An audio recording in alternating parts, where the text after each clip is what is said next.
د لساورزه لیګ ګروپي سیالۍ پای ته ورسېده. نن یې سوپر لیګ پیلېږي. سلام ستړي مشئ زموږ افغان ټي وي چینل ته ښه راغلاست. که غواړئ پوه شئ ویډیو تر اخره راسره وګورئ.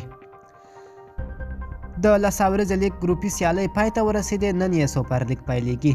د ابوظبي په کوربتو پیل شوې لساورزه کرکټ لیګ څلورم فصل سیالۍ پرون د جنوري په 11مه نیټه پای ته ورسېدې.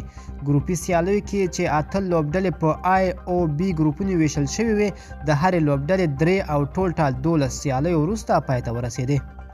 ټاکل شوې ده چې د دغه لیګ سوپر لیګ مرحله نن په 3 سیالیو ترسره کولو سره پیل شي.